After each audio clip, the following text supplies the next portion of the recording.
అందరికీ నమస్కారం అండి. నా పేరు కృష్ణదీప్తి. మీరందరూ ఈరోజు జ్ఞానోదయం నవల 25వ భాగాన్ని వినబోతున్నారండి. మీకందరికీ మా ఛానల్కి వెల్కమ్. సరే, కథలోనికి వెళ్దాం. పద్మ రాధిక మీద కక్ష సాధిస్తూ ఆమె పీకలు పట్టుకుని పిసికేయడానికి ప్రయత్నం చేసింది. ఈ లోపల ఆమెలో జ్ఞానాంబిక కనిపించింది. అది చూసి భయపడి 4 అడుగులు వెనక్కి వేసింది. అంతమంది చూస్తూ ఉండగా కూతురు నిజంగా చంపేస్తుందేమోనని ఆదుర్దాతోటి భూపతి కలవరంగా డాక్టర్లు చూస్తూ ఉండిపోయారు. తల విదిల్చి మళ్ళీ చూసింది. ఎన్నిసార్లు చూసినా ఆవిడే దర్శనం ఇవ్వటంతో, వద్దు, నువ్వు నా కళ్ళ ముందు నుంచి వెళ్ళిపో, get out I say, get out fast, కన్న కఠోరంగా శాసించింది పద్మాంబిక. ఇక సెలవు.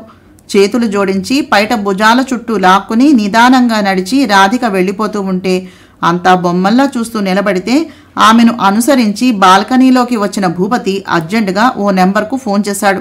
కనెక్షన్ రాగానే, హలో కూటి, ఎక్కడ చచ్చావు అని ప్రశ్నించాడు. ఈడనే, నీ మేడ ముందే ఉన్నావన్నా, చెప్పు, ఏం చెయ్యాలా అన్నాడు కోటి అటెన్షన్లోకి వచ్చేస్తూ. మన ఇంట్లో నుంచి ఒక అమ్మాయి, చాలా అందమైన పిట్ట, బయటకొస్తోంది. దాని వెంట ఎవరొచ్చినా అడ్డును తప్పించి దాన్ని నా ఫామ్ హౌస్లో కట్టేసి పడేయండి, నేనిప్పుడే వస్తాను అని చెప్పి వంకరగా నవ్వుతూ ఫోన్ పెట్టేశాడు భూపతి. రాధిక రాగానే కార్ డోర్ తెరిచి పట్టుకున్న సూర్యం వెనక నుంచి ఎవరో తల మీద కొట్టడంతో కెవ్వుమని కారు మీద పడి కిందకు జారిపోయాడు స్పృహ తప్పి. కారెక్కబోతూ 2 చేతులను 2 వైపులా ఎవరో ఒడిసి పట్టుకుని వెనక్కి లాగటంతో అదిరిపడింది రాధిక. ఆమె నోరు నొక్కి 4 జతల చేతులు గాలిలోనికి ఎత్తి మోసుకుపోయాయి. నిశ్శబ్దంగా పెనుగులాడుతూ ఉండిపోయింది. భూపాల భూపతి ఫామ్ హౌస్లో ఓ కుర్చీలో కూర్చోపెట్టి కట్టేశారామెని. మనస్సులో అత్తగారిని, దైవాన్ని స్మరిస్తూ ఆ ఆపద నుండి బయటపడే మార్గం సూచించమని ప్రార్థించసాగింది. ఇంతలో బయట కారు శబ్దం వినవచ్చింది. ఆమె అనుమానాన్ని యథార్థం చేస్తూ గదిలోనికి వచ్చి తలుపులు మూసి వెనుదిరిగినటువంటి భూపాల భూపతి విలాసంగా నవ్వాడు. ఆయన్నే రెప్పవాల్చకుండా చూస్తూ ఉండిపోయింది రాధిక. ఏమిటా చూపు? నన్ను నువ్వేమీ భస్మం చేయలేవులే, అంత శక్తి నీకు లేదని నాకు తెలుసు, హ్యాడనగా నవ్వాడు. నన్నిక్కడికి ఎందుకు తీసుకుని వచ్చారు? ఏం చేయాలని సూటిగా చూసింది. నిన్ను చంపేయాలనిలే, భయపడకు అన్నాడు దగ్గరగా వస్తూ. మరి? ఆమె కళ్ళు భయ విఫలాలయ్యాయి. అది, ఆ భయాన్నే నిజం చేస్తాను, వంకరగా చూస్తూ నవ్వాడు. పెదనాన్నగారు, మీరు నాకు పితృతుల్యులు, ఇది మీకు ధర్మం కాదు. మీ కూతురు లాంటి ఇంకో ఆడపిల్ల నాశనం మీకు మంచిది కాదండి. నేను మీకు చేసిన అపకారం ఏమిటని నాకు ఈ శిక్ష? దయచేసి నన్ను వదిలేయండి ప్లీజ్ అంది వేడుకోలుగా చూస్తూ రాధిక. నాకు కావాల్సింది నీ ధర్మపన్నాలు కాదు. నువ్వు అపకారం నా కూతురికి చేశావు, దాని జీవితంలో నిప్పులను పోసావు, కనుక నీకే పనిష్మెంట్ అన్నాడు రాధికను బంధ విముక్తురాల్ని చేస్తూ. ఎలా తప్పించుకోవాలా అని చుట్టూ చూస్తున్న రాధికను అనవసరంగా ఆయాసపడక, నా సందిట్లో బందీగా మారవే అందాల రామచిలక, నీకు స్వర్గాన్ని చూపిస్తాను. పులిబోను లాంటి ఈ గదిని దాటి బయటకు వెళ్ళలేవు. నా మనుషులు బయట యమకింకరుల్లాగా కాపున్నారు. నేను ఈ నిర్ణయానికి రావటానికి కారణాలున్నాయి. ఒకటి, నా కూతుర్ని బతుకులో నువ్వు ప్రవేశించావు, ఆనందం దోచుకుంటూ.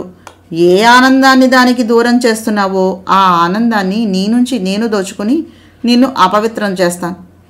నేను ఎంగిలి చేశాక నిన్నింకా కృష్ణ చైతన్య వాసన కూడా చూడడు. తద్వారా నా కూతురికి నీ పీడ బదులుతుంది. నాకు నీ మీద ఏర్పడిన కాంక్ష తీరుతుంది. అందుకే ఈ ఏర్పాటు, వికృతంగా నవ్వాడాయన. కానీ కృష్ణ చేతుల్లో మీకు మాత్రం మృత్యువు తప్పదు అంది హెచ్చరికగా. నీలాంటి సుందరాగిని భోగించాక మరణమైన మధురంగానే ఉంటుందిలే అంటూ రాధికను దగ్గరకు లాక్కోబోయి సర్పద్రష్టలా నిలబడిపోతూ, పద్మా అన్నాడు అస్పష్టంగా భూపతి. రాధిక ఆయన వంక విస్మయంగా చూసింది. తల విదిల్చి కళ్ళు నులుముకుని చూస్తూ, నా మతి భ్రమ, నువ్వు నా కూతురిలా కనబడ్డం ఏమిటి అంటూ మళ్ళీ ఆమెను తాకబోయాడు. ఈసారి భయంకరమైన సింహం అమాంతం ఆయన మీదకు దూకి కంఠం పట్టుకున్నట్టుగా దిశలు దద్దరిల్లేలా పెద్ద పెట్టున అరుస్తూ మెడలు నరికినటువంటి మానులాగా వెనక్కి విరుచుకుని పడిపోయాడు భూపాల భూపతి. దిక్కులు ప్రిక్కటిలిన ఆ కేకకు తలుపులు తీసుకుని ఆయన అనుచరులు పరిగెత్తి వచ్చి ఆయన్ని చుట్టుముట్టారు. గిర్రున వెనుదిరిగి తెరిచినటువంటి తలుపులో నుంచి అవకాశం దొరకగానే పరిగెత్తి బయటపడినటువంటి రాధిక రోడ్డు ఎక్కుతూ ఎదురైనటువంటి కారు హెడ్లైట్స్ కాంతి మీద పడగానే రక్షించండి అంటూ చేతులు జోడించింది. ఆ కారు సరాసరి రాధిక దగ్గరకు వచ్చి ఆగింది సడన్ బ్రేక్తో. డ్రైవింగ్ సీట్లోని రాజేంద్ర ప్రసాద్ను చూసి గతుక్కుమంటూ, మీరా ఇక్కడ? ఇప్పుడు రాధిక కళ్ళు పెద్దవయ్యాయి. నువ్వు ఒంటరిగా గోపాలపురం వెళ్ళవనగానే కంగారుగా పరిగెత్తుకుంటూ వచ్చాను. ఈ అర్ధరాత్రి పరుగేమిటి? ఎక్కడికి అన్నాడు. రక్షణ కోసం అంది చుట్టూ చూస్తూ. రాధిక పులిపోయి భూతం పట్టుకున్నట్టుగా అయింది ఆమె పరిస్థితి. కోయిదొర రాజేంద్ర ప్రసాద్ను గురించి చెప్పింది విన్నాక అతన్ని అప్పుడే చూసింది. ఎందుకో భయం వెన్నెముక మీద జరజర పాకుతున్నట్టుగా అనిపించింది. ఆ రక్షణ నీకు నేను కల్పించాలనే ఇలా వచ్చాను. రా కారెక్కు అన్నాడు డోర్ తెరుస్తూ. భగవంతుడి మీద భారాన్ని పడేసి కారెక్కింది. ఆమె మించి వంగి డోరు వేస్తున్నట్టుగా నటిస్తూ జేబులో నుంచి కర్చీఫ్ తీసి రాధిక ముక్కును గట్టిగా అదిమాడు. అదేమిటో గ్రహించి వెనక్కి జరిగి తప్పించుకోవాలని ప్రయత్నిస్తూనే స్పృహ తప్పి తలవాల్చేసింది. సీటు మీదకి రాధిక గర్వంగా నవ్వి కారు బ్యాక్ చేస్తూ ఉన్నాడు. ఆమెకు మళ్ళీ మెలకువ వచ్చేసరికి అందమైన గదిలో మంచం మీద ఉంది. చుట్టూ కళ్ళు తెరిచి చూడబోతూ గబాల్న కళ్ళు మూసేసుకుంది. కిటికీ దగ్గర నిలబడి ఎవరితోనో ఫోన్లో మాట్లాడుతున్నాడు రాజేంద్ర ప్రసాద్. చెవులు రిక్కించి ఆ మాటలు వినడానికి ట్రై చేస్తూ కొద్దిగా కళ్ళు తెరిచి ఆ గదిని పరిశీలిస్తూ గుమ్మం దగ్గర ఆగిపోయింది. అది తీసే ఉంది. ఎస్, నేను ఇంతకాలము ఆ విగ్రహం కోసమే ఇక్కడ కాచుకుని కూర్చున్నది. ఆ దేవి విగ్రహం కోసం వెతుకుతున్న నాకు అనుకోకుండా ఈ దేవి బొమ్మ దొరికింది. ఎంతకాలం నుంచో ఈ అందాల బొమ్మ పొందు కోసమని పడి చచ్చిపోతూ ఉంటే ఇంతకాలానికి తనంతట తానుగా నా ఎరకి తగులుకుంది. ఇక వదులుతానా? ఇప్పుడు ఇది ఏమైందో ఆ కిష్టిగాడికి తెలియదు. వాడి అనుమానం పెళ్ళాం మీద దాని బాబు మీద ఉంటుంది. ఇది నా చేతుల్లో ఇరుక్కున్నట్టుగా హరిబ్రహ్మాది రుద్రులకు కూడా తెలీదు. ఓ దేవిని వెతుకుతూ ఇంకో దేవితోటి సరదాలు తీర్చుకుంటూ ప్రస్తుతం నేను చాలా బిజీగా ఉంటాను. కనుక బిజినెస్ విషయాలు తర్వాత మాట్లాడుకుందాం. ఏమిటి? రాధిక పొందులో నీకు వాటా కావాలా? ఇప్పుడు కుదరదు.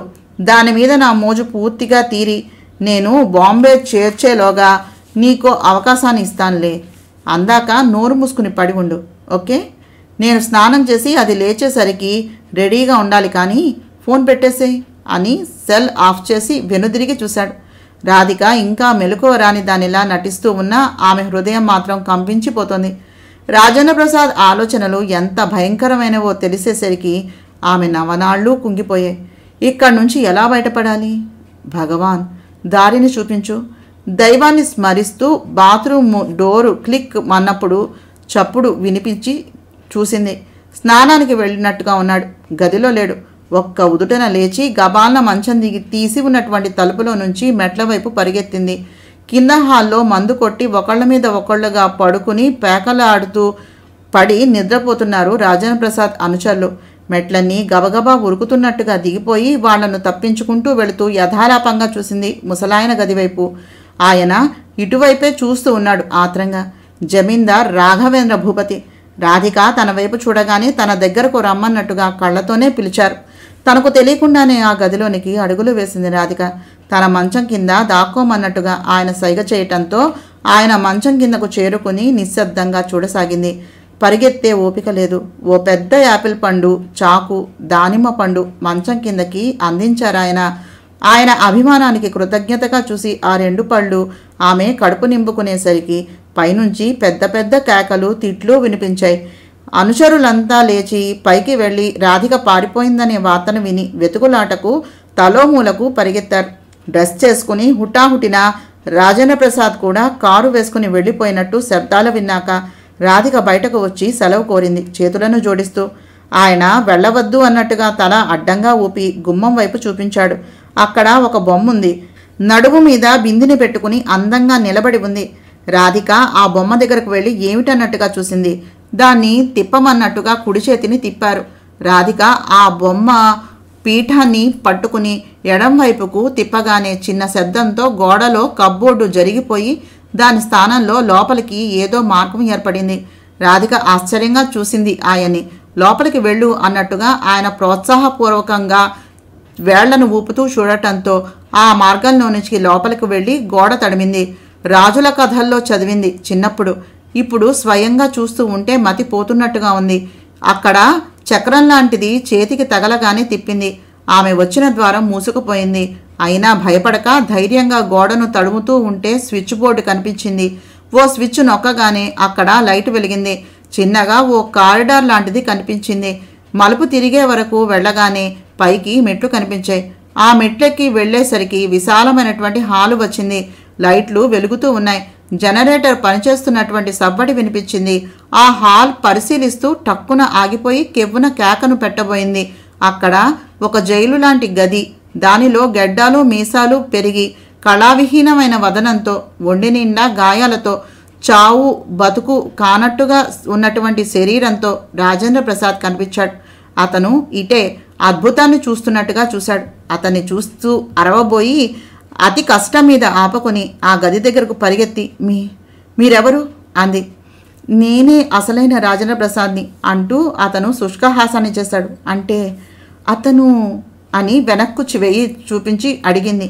నా రూపంతో ప్రపంచాన్ని ప్రభుత్వాన్ని ఈ ఇంట్లో పనివాళ్లను మోసం చేస్తూ తిరుగుతున్నటువంటి ఒక దేశద్రోహి, తాతగారి ఆరోగ్యాన్ని పాడు చేస్తూ మా ఇంట్లో తరతరాలుగా ఉంటూ ఉన్నటువంటి దేవి విగ్రహం కోసమని వచ్చినటువంటి కిరాతకుడు అంటూ ఉంటే రాజేంద్ర ప్రసాద్ పళ్ళు పటపటలాడే కోపంతో. నాకిప్పుడే కొద్దిగా అర్థమవుతోంది. ముందు మనం ఇక్కడి నుంచి తప్పించుకోవాలి. ఎలాగా అంటూ చుట్టూ చూస్తున్న ఆమెకు గోడవారగా ఓ గుణపం కనిపించింది. అది తెచ్చి ఆ గది తాళాన్ని 4 దెబ్బలు వేసేసరికి ఊడిపోయింది. గబాల్న లోపలకు వెళ్ళి చెయ్యి ఆసరా ఇచ్చి అతన్ని లేవదీసి బయటకు తీసుకుని వచ్చి మెట్ల వైపుగా తీసుకుని వెళ్ళబోయింది రాధిక. అతను మరీ డెలికేట్గా ఉన్నాడు. అటైతే మనం మళ్ళీ ప్రమాదంలోనే పడతాం సిస్టర్. ఆ గోడ దగ్గర బొమ్మ దగ్గరకు తీసుకుని వెళ్ళు అన్నాడు రాజేంద్ర ప్రసాద్ బాధతో నొసలు విరుస్తూ. రాధిక అతనితోటి ఆ బొమ్మను సమీపించింది. అతను దాన్ని కుడివైపు తిప్పబోయి ఓపిక చాలక ఆయాసపడుతూ ఉంటే తనే తిప్పింది. ఆశ్చర్యంగా అది తెరుచుకుని గార్డెన్లోనికి వచ్చేటటువంటి మార్గం కనిపించింది. రాజేంద్ర ప్రసాద్ని బయట నిలబెట్టి ఆ బొమ్మను తిప్పి మార్గం మూసుకుపోయేలోగా బయటకు వచ్చేసింది. రాధిక సాయంతో అతి కష్టం మీద నడుస్తూ ఆ భవనం వెనక గేటు దగ్గరకు చేరుకుని చెట్లు చాటు చేసుకుని గేటు దాటి మెయిన్ గేటు ముందు ఉన్నటువంటి గూర్ఖాకు తెలియకుండా బయటపడి 100 గజాలు నడిచారు. అతనితో ఎంతసేపు నడిచి తప్పించుకోవాలో తెలియక అత్తగాని దైవాన్ని స్మరించింది రాధిక. రాజేంద్ర ప్రసాద్ రాధిక సాయంతో నడుస్తూనే ఆమెను దిగ్భ్రమగా చూస్తూ ఉన్నాడు. ఏమిటలా చూస్తున్నారన్నయ్య అంది ఆత్మీయంగా సంబోధిస్తూ. ఎంత తీయని పిలుపు విన్నాను చెల్లాయ్. నిజంగా నేనెంతో అదృష్టవంతుణ్ణి. చెరసాల లాంటి ఆ గదిలోనే నా బతుకు తెల్లారిపోతుందేమో అనుకున్నాను. దేవతలాగా నువ్వు సాక్షాత్కరించి చెరవిడిపిస్తామని కలలో కూడా అనుకోలేదు. ఇంతకీ నీ పేరేమిటమ్మా అన్నాడు అతని కంఠంలో కళ్ళల్లో ఆపేక్ష వర్షిస్తూ ఉండగా. రాధిక అంటారు. అప్పుడే మనం ప్రమాదం నుండి బయటపడిపోలేదన్నయ్య. ఆ దుర్మార్గుడు మన పరారీ గురించి ఈ పాటికి తెలుసుకునే ఉండుంటాడు. మీ తాతగారిని ఏం చేస్తాడో ఏమో అంది కలవరంగా. ఆ విగ్రహం ఆచూకీ తెలిసే వరకు ఏమీ చేయడు. మన గురించి గాలిస్తాడు. ఈలోగా తప్పించుకోవాలి. అదేదో వాహనం వస్తున్నట్టుగా ఉంది అన్నాడు రోడ్డు వైపు చూస్తూ. అంతలోనే కొంపతీసి ఆ దుర్మార్గుడి కారు కాదు కదా అన్నాడు వణికే కంఠంతో. ఎందుకైనా మంచిది, ఈ చెట్టు వెనకాలకు రండి అంది అతన్ని లాగుతూ. వచ్చేదేదో పర్వతాకారంగా కనిపించగానే రాధిక రోడ్డుకి అడ్డంగా నిలబడి ఆపమన్నట్టుగా చేతులు ఊపటంతో కంకర తీసుకుని వెళ్లే లారీ ఆగిపోయింది. రాధిక లారీని సమీపించి, అన్నా నీకెంతైనా పుణ్యం ఉంటుంది. నన్ను మా అన్నయ్యను హైదరాబాద్ చేర్చగలవా? చాలా ప్రమాదంలో ఉన్నావన్నా. నువ్వు మమ్మల్ని రక్షిస్తే కృష్ణాపురం జమీందార్ గారి చేత నీకు మంచి బహుమానాన్ని ఇప్పిస్తాను. ఇప్పుడు నా దగ్గర ఈ గొలుసు తప్ప ఇంకేమీ లేదు. కావాలంటే ఇది ఇచ్చేస్తాను అంది సూర్యపతకం ఉన్న గొలుసును చూపిస్తూ రాధిక. కృష్ణాపురం జమీందార్ అంటే కృష్ణ చైతన్య గారేనా? ఆయన గారి దర్శనం చాలమ్మా నాకు. రండి, నేను గోపాలపురం వెళ్ళాలి. మీకోసమని హైదరాబాద్ వచ్చేస్తాను. ఏమీ అనుకోబాకు. నిన్ను చూసి ఏ లచ్చిందేవో అనుకున్నానమ్మా అన్నాడు ఇంకా ఆరాధనాపూర్వకంగానే చూస్తూ. రాధిక రాజేంద్ర ప్రసాద్ని డ్రైవర్ సాయంతో లారీని ఎక్కించి తను ఎక్కి కూర్చుంది లారీలో. డ్రైవరు లారీని స్టార్ట్ చేసి బ్యాక్ చేస్తూ ఉన్నాడు. నీ పేరేంటన్నా అంది రాధిక. గోవిందు అంటారమ్మా. మీరెవరు? కృష్ణ చైతన్య గారు మీకెలా తెలుసు? ఉత్సాహంగా అడిగాడు గోవిందు. 25 ఏళ్ళు ఉంటాయేమో. నల్లగా మొరటుగా ఉన్న ముఖం మాత్రం కళగా ఉంది. మంచి ఉత్సాహంగా ఉన్నాడు. ఆయన నా భర్త. నేను అడ్రస్ చెప్తాను, మమ్మల్ని అక్కడికి చేర్చు. నీ దగ్గర ఫోన్ ఉందా అంది చొరవగా అడ్రస్ చెప్పి. దండాలమ్మా, మరి లచ్చిందేవిగా కృష్ణ చైతన్య గారి భార్య అంటే ఇలాగే ఉంటుంది అంటూ ఫోను ఉన్న చోటుకి తీసుకుని వెళ్ళాడు. రాజేంద్ర ప్రసాద్ నమ్మలేనంత సంభ్రమంగా చూస్తూ ఉన్నాడు. రాధిక చెప్పిన అడ్రస్ వైపుగా దూసుకుపోయింది లారీ. హలో కృష్ణ, నేను రాధని మాట్లాడుతున్నాను. అమ్మయ్యా, నువ్వేనా? ఇందాక నుంచి హడాలి చేస్తున్నాను. విజ్జికి ఎలా ఉంది? నిన్ను వాళ్ళు ఎలా రానిచ్చారు? ఎక్కడున్నావు? క్షేమంగా ఉన్నావా? ఆదుర్దాగా అడిగాడు కృష్ణ చైతన్య. అతని ప్రాణం లేచి వచ్చినట్టుగా, కంఠం శాంతి శ్వాసను తీసుకున్నట్టుగా ధ్వనించింది. నిట్టూర్పు వదిలాడు. విజ్జి నేను కూడా క్షేమమే. మీరు చెప్పినట్టుగానే ఆ రాజేంద్ర ప్రసాద్ నిజ స్వరూపం అంతా నాకు తెలిసిపోయింది. అసలు రాజేంద్ర ప్రసాద్ ఇప్పుడు నా దగ్గరే ఉన్నాడు. రాజేంద్ర ప్రసాద్ రూపంలో మన స్వర్ణను పెళ్లాడిన ఆ కిరాతకుడు ఇక బయట స్వేచ్ఛగా ఉండడానికి వీల్లేదండి. వాణ్ణి అరెస్టు చేయించి అమాయకుల మానప్రాణాలతోటి చెలగాటాలు ఆడకుండా జాగ్రత్తలు తీసుకోండి. నేను ఇదివరలో మా నాన్న నివసించిన తోట బంగళాకి వెళ్తున్నాను. ఆ దరిద్రుడు అరెస్టు అయ్యేంత వరకు ఈ రాజేంద్ర ప్రసాద్కి వాళ్ళ తాతగారికి కూడా రక్షణ ఉండదు. వివరాలు కలుసుకున్నాక చెప్తాను. ఎంత త్వరగా వీలైతే అంత త్వరగా రండి. ఉంటాను అని లైట్ కట్ చేసింది. లారీ ఆగేసరికి జీప్ దిగి పోలీసులతో వచ్చి ఎస్ఐ రాధిక అంటే అన్నాడు తట్పటాయిస్తూ. నేనేనండి అంది చేతులు జోడిస్తూ Radhika. IG of police Krishna Chaitanya గారు మీరు ఎంత పెద్ద విషయానికి సాక్షో తెలియజేసి మీకు పోలీస్ ప్రొటెక్షన్ని కోరారు మేడం. అందుకే మేమంతా పోలీస్ ప్రొటెక్షన్ని ఏర్పాటు చేశాం అన్నాడు శాల్యూట్ చేస్తూ. ఆయనే అసలైనటువంటి రాజేంద్ర ప్రసాద్, జమీందార్ రాఘవేంద్ర భూపతి గారి మనవడు. ఆయన్ని మెల్లగా దించి తీసుకునండి అని వస్తూ కారు దిగి వచ్చినటువంటి సుచిత్రాదేవిని చూస్తూ, అమ్మా మీరిక్కడా అంది ఆశ్చర్యంగా రాధిక. నువ్వు వస్తున్న సంగతి కృష్ణ ఫోన్ చేసి చెప్పారు. డాక్టర్ సాయం అవసరం అవుతుందని వెంటనే నా పటాలంతో వచ్చేశాను అంది సుచిత్ర. వాళ్ళకి ధనుంజయ్ ఎదురు వచ్చి రాధా సుచిత్రలను చిరునవ్వుతోటి గ్రీట్ చేసి వెళ్ళి రాజేంద్ర ప్రసాద్ని జాగ్రత్తగా తీసుకుని వచ్చి అతని కోసం ఏర్పాటు చేసిన గదిలో పడుకోబెట్టించాడు. సుచిత్రాదేవి సెలైన్ని అమర్చి గబగబా 2 ఇంజక్షన్లను చేసి దెబ్బలకన్నింటికి గాయాలకు ఫస్ట్ ఎయిడ్ చేసి మందులు వేసి కట్టుకట్టింది. రాధికతో వస్తున్నప్పుడే శోష వచ్చి స్పృహ కోల్పోయినటువంటి రాజేంద్ర ప్రసాద్ మెల్లగా సుఖనిద్రలోనికి జారిపోయాడు. ఇతనే గోవిందు అని ఆపత్కాలంలో నన్ను ఆదుకుని ఇక్కడికి చేర్చిన దేవుడు అని పరిచయం చేసింది రాధిక. ధనుంజయ్ అతనికి అందరితో పాటు కాఫీ ఇచ్చి గౌరవించాడు. గోవిందు సిగ్గుగా నవ్వాడు. రాధిక మేనత్త భానుమతి, నానమ్మ మంగమ్మని, తాతగారిని తండ్రి పరిచయం చేయగా నమస్కరించింది. ఆమెను చూడగలిగినందుకు అంతా సంతోషించారు. అప్పటికే 4 దాటిపోవటంతో 1 గంట అయినా నిద్రపోమ్మని రాధికని తల్లిదండ్రులు ఇద్దరు బలవంతంగా పడుకోబెట్టడంతో తండ్రి గదిలో మంచం మీద మేనువాల్చిందామే. వెలుగు వస్తూ ఉండగా అనుచరుల సాయంతో వచ్చిన భూపతిని ఆశ్చర్యంగా చూసింది పద్మాంబిక. విజ్జి అప్పటికి రాధపిన్ని కావాలని 4-5 సార్లైనా అడిగింది. పూర్తిగా స్పృహ నిలబడటం లేదు. డాక్టర్లు ఆ పిల్లను కనిపెట్టుకునే ఉన్నారు. ముక్కున వేలుంచుకుని తన గదికి రమ్మన్నట్టుగా కూతురికి సైగ చేశాడు భూపాల భూపతి. ఏమిటి నాన్న, అది దొరికిందా? ఏం చేశారు దాన్ని? ఆత్రంగా అడిగింది తండ్రిని. ఆయన పక్కన మంచం మీద కూర్చుంటూ, పద్మా, ఆ పిల్ల సామాన్యమైన ఆడపిల్ల కాదు, నిజంగా పతివ్రతలాగే ఉంది అన్నాడు పశ్చాత్తాపం కదలాడేటటువంటి స్వరంతో. ఏమిటి మీరనేది? కళ్ళు పెద్దవి చేసింది పద్మ. నిజం తల్లి, అందరిలాంటి ఆడపిల్లలాగే భావించి దాన్ని భోగించి నీకు దాని పీడ విరగడ చేయాలని ఫామ్ హౌస్లో దాన్ని బంధించమని చెప్పాను అంటూ రాత్రి జరిగినదంతా యథాతథంగా వివరించాడు. నిజమా? మాట రాని దానిలా చూసింది. ఇక ఈ ఘర్షణలు చాలమ్మా.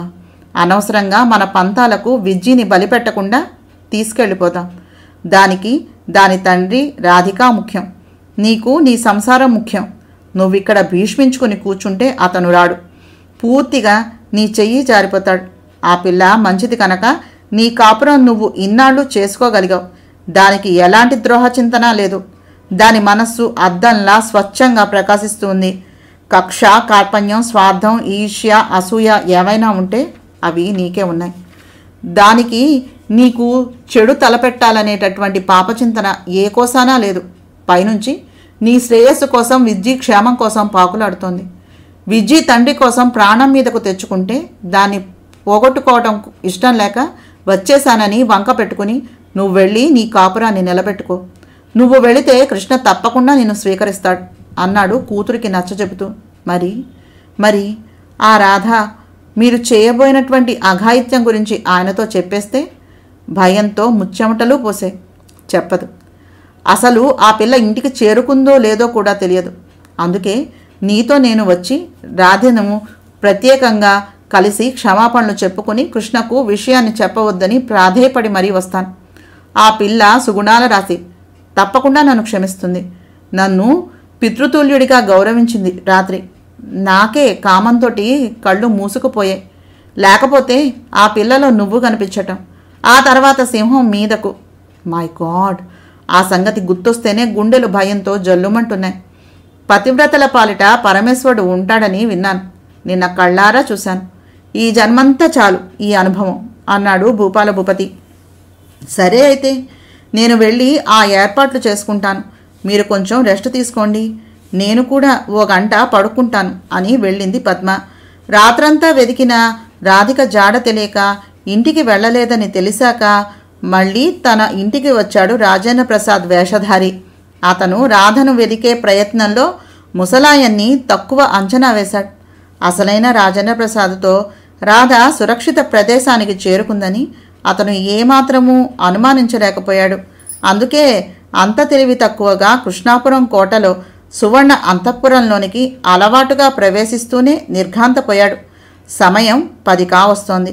హాల్లో కూర్చుని ఉన్న Krishna Chaitanya, Anandabhupathi, IG of police శ్రీనివాసుల్ని చూస్తూనే తుళ్ళిపడ్డాడు. ఇంతలో వెనక నుంచి ముందు నుంచి ఆయుధాలతోటి పోలీసులు చుట్టుముట్టేశారు అతన్ని.